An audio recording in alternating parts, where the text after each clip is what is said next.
সালামু আলাইকুম রহমতুল্লাহ। নিন্দুকরা সবসময় নিন্দাই করবে, খারাপ লোকেরা খারাপ চিন্তা ভাবনা করবে, এটাই স্বাভাবিক।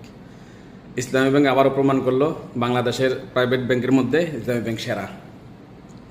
এটা যুগ যুগ ধরে প্রমাণ করে আসছে। যারা সোশ্যাল মিডিয়াতে প্রোপাগান্ডা ছড়াইছে তাদের মুখে চুনকালি পড়েছে। ইসলামী ব্যাংকের সর্বোচ্চ রেকর্ড 1,80,000 কোটি টাকা ডিপোজিট হয়েছে এবারে এই মাসে। কি মনে হয়? ইসলামী ব্যাংক বাংলাদেশে সাধারণ মানুষের মধ্যে যে সেবা দিয়ে আসতেছে প্রতিষ্ঠার পর থেকে আজ পর্যন্ত কোনো ব্যাংক পারে নাই।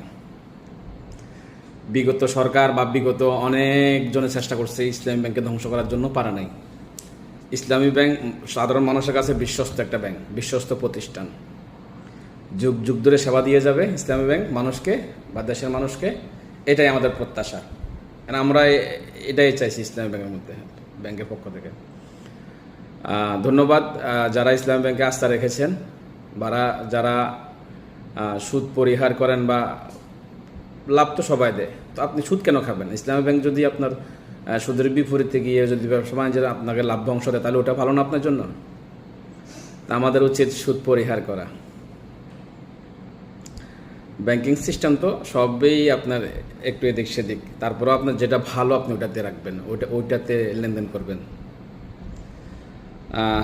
আবারও ধন্যবাদ যারা ইসলাম ব্যাংকের উপর আস্থা রেখেছেন, বিশ্বাস রেখেছেন।